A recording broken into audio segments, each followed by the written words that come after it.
alunos, seja bem-vindo à nossa aula de língua portuguesa. Hoje traremos a aula 19. O meu nome é Camila e eu serei a professora de vocês. E hoje nós trabalharemos sobre coesão e coerência, dois elementos imprescindíveis aí para uma boa produção textual. Então, os objetivos da nossa aula é conceituar, dizer o que é coesão e o que é coerência, produzir aí um bom texto atendendo a determinados critérios e analisar frases e textos notando a coesão e a coerência e a falta de coesão e coerência neles.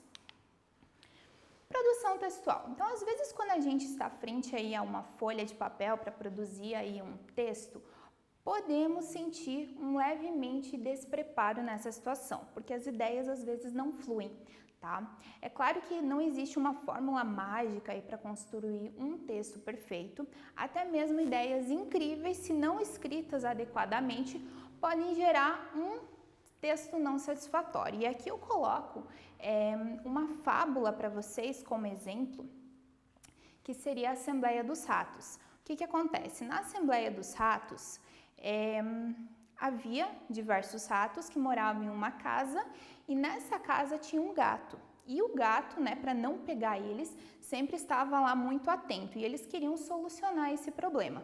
E aí eles fizeram uma assembleia, uma reunião para decidir, e aí, o que a gente vai fazer para que esse gato não nos pegue? E aí o que aconteceu? Um ratinho teve uma ideia de colocar um sininho na coleira do gato e todo mundo ficou maravilhado com essa ideia. Só que aí, depois de muitas comemorações, no final um ratinho disse: ok, e quem que vai colocar a coleirinha no gato para a gente poder escutar quando ele vem? Então aí tem um exemplo de uma ideia que parece ser excelente, mas que ela não tem uma prática boa. Assim acontece no texto, a gente tem que ter boas ideias e também saber fazer uma boa produção textual. Então, a palavra texto, ela vem do latim textum, que significa tecer, entrelaçar ideias, opiniões e pensamentos. Então, produzindo um bom texto. Fazer um bom texto exige uma determinada prática na produção de textos. Conhecimento sobre o assunto abordado, entre outros aspectos. Se eu não tenho conhecimento do assunto abordado, do que o meu professor me exige, o que eu vou ter que fazer? Eu vou ter que fazer uma pesquisa sobre isso. Isso vai me ajudar muito na minha produção textual. Além disso, existem dois elementos bem importantes, os quais a gente vai trabalhar hoje, que é a coesão e a coerência. Então, o que é a coesão? A coesão é a ligação harmoniosa entre os parágrafos, mantendo o significado entre eles. A coesão ela vai exigir uma harmonia entre os parágrafos. Por quê? Se eu produzir um texto com, não sei, 5 parágrafos, e desses 5 parágrafos eu for tirar eles da sequência, o que vai acontecer? Eles vão estar escritos corretamente, vai ter entendimento de cada um, mas no todo ele vai ficar sem coesão, não fica em harmonia esses 5 parágrafos aí fora de ordem. Então imagine, por exemplo, um texto também onde há uma determinada repetição excessiva de palavras. Você tem um determinado personagem e toda vez você fala o nome daquele personagem. Vai chegar um ponto que essa leitura ela vai acabar se tornando aí bastante cansativa. Então, para evitar que isso aconteça, é interessante substituir essas palavras, por exemplo, o nome de um personagem, por outras palavras, mas que mantenham aí o sentido. Um exemplo aqui. A magia das palavras é enorme, pois as palavras expressam a força do pensamento. As palavras têm o poder de transformar e conscientizar. Se eu citei palavras em um primeiro momento, nos outros momentos eu não preciso necessariamente citar de novo palavras, porque acaba se tornando muito cansativa essa repetição da palavra palavras. Como ficaria bom? A magia das palavras é enorme, pois elas expressam a força do pensamento. As mesmas têm o poder de transformar e de conscientizar. Notem que agora tem coesão. Por quê? Eu substituí palavras por elas e por as mesmas. Automaticamente ficou bem clara a minha ideia e não fiquei repetindo aí palavras. Segundo exemplo, os alunos do terceiro ano foram visitar o Museu de Língua Portuguesa. Os alunos do terceiro ano foram acompanhados pelos professores da escola. O que tem aqui?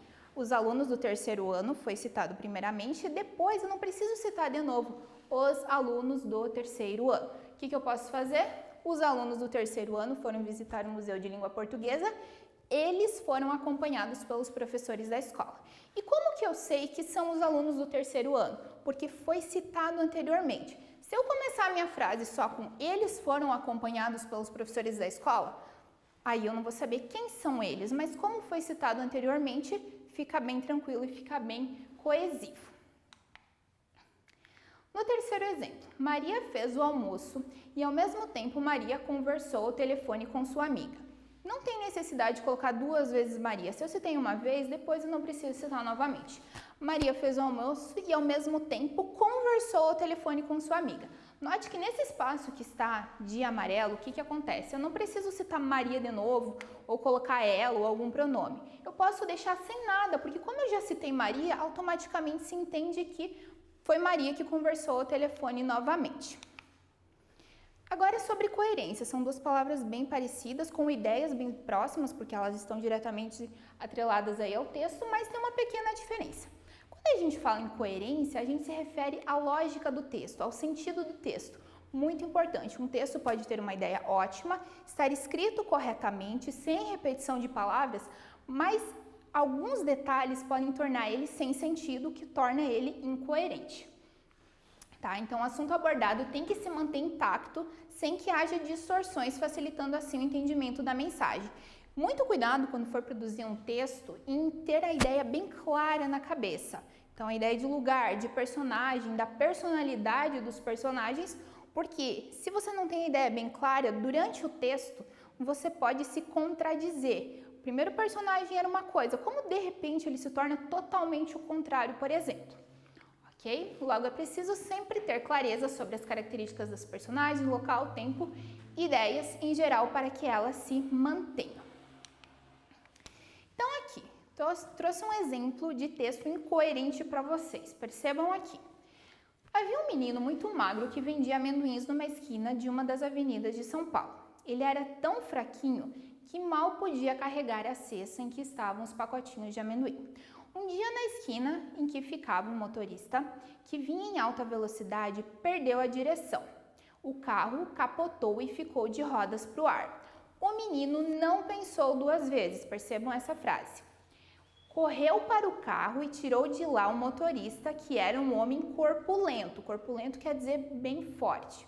Carregou-o até a calçada, parou um carro e levou o homem para o hospital. Assim salvou-lhe a vida.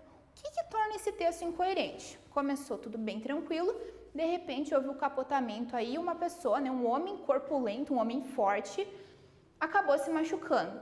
Se o menino, no início aqui, ele era tão fraquinho que ele nem podia carregar uma cesta de amendoins que pesaria, não sei, 1 ou 2 quilos, como é que ele conseguiu tirar de dentro de um carro um homem com, no mínimo, uns 90 quilos? Notem que esse texto é bastante incoerente. Ele está com a gramática ok, com a ortografia ok, todas as palavras escritas corretamente, tem coesão também, mas não faz sentido. Então, eu trouxe uma sugestão para tornar esse texto coerente. Uma sugestão, eu poderia transformar ele de outro modo. Então, havia um menino muito magro que vendia amendoins numa esquina de uma das avenidas de São Paulo. Ele era tão fraquinho que mal podia carregar a cesta em que estavam os pacotinhos de amendoim. Um dia, na esquina em que ficava, um motorista que vinha em alta velocidade perdeu a direção.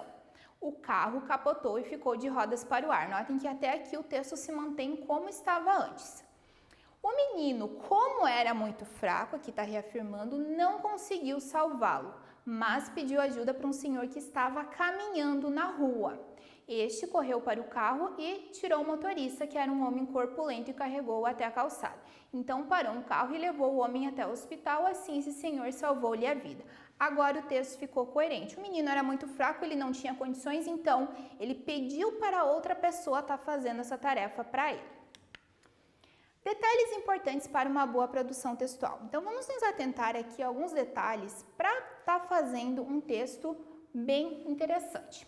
Então, o texto tem que fazer sentido, ou seja, o texto não pode ser contraditório, que a gente já falou sobre coerência, tá? Então, se eu começar com uma determinada ideia, essa ideia tem que seguir. A não ser que no meio do texto haja uma reviravolta. Então, vamos imaginar que o meu personagem começou com uma determinada personalidade e no final ele tem outra. Mas durante o texto ele sofreu alguma coisa que fez com que ele mudasse de personalidade, de aparência ou alguma coisa. Aí o texto ele fica coerente. O que não pode acontecer é ele ser uma coisa e de repente se tornar outra. Por exemplo, o texto do menino que a gente citou, ele era muito fraco e depois ele salvou um homem corpulento. O que poderia ter acontecido também? Ele era muito fraco, depois ele manteve uma alimentação melhor, ele fez exercícios físicos, se tornou muito forte e aí salvou esse homem corpulento. Aí faz sentido. É preciso definir o gênero e a tipologia textual para que não falte alguns elementos ou inserir elementos que não deveriam estar ali. A gente já trabalhando na nossa primeira aula de língua portuguesa do ano, tipologia textual e gênero textual. Então, fica bem atento para que não haja contradição entre esses. Se eu quero fazer, por exemplo, um poema, o poema ele vai ser o quê? Vai ser em verso, ele não vai ser em prosa. Então, bastante atenção nisso. Destinar o texto a um público-alvo, isso é bem interessante. Quando eu produzo um texto, eu vou pensar, que público será que gostaria, que teria interesse nesse meu texto? Crianças, adultos, homens, mulheres, idosos, determinado público que tem interesse naquele determinado assunto, por exemplo. Quero fazer um texto científico. A quem será que você destinaria esse texto científico? Um texto científico sobre sistema solar, pessoas que têm interesse no sistema solar, por exemplo. As ideias têm que ser ordenadas, elas têm que seguir uma ordem. Eu tenho que começar introduzindo bem, começar explicando, né? Se eu vou fazer uma narrativa ali, conto de fadas, por exemplo, eu vou começar explicando ali quais são os meus personagens, qual o espaço, qual o tempo que eles estão inseridos. Eu não vou começar a explicar isso no meio. Revisar o texto diversas vezes, isso é bem importante. Às vezes tem alunos que não gostam tanto de fazer isso, já fiz, já tá bom, já olhei uma vez, tá legal. Dá mais uma revisada para ver se ele tá coerente, se ele tá coesivo. Ok, alunos, agora que vocês compreenderam aí os conceitos de coerência, de coesão, como fazer uma boa produção textual, vocês vão fazer os exercícios propostos.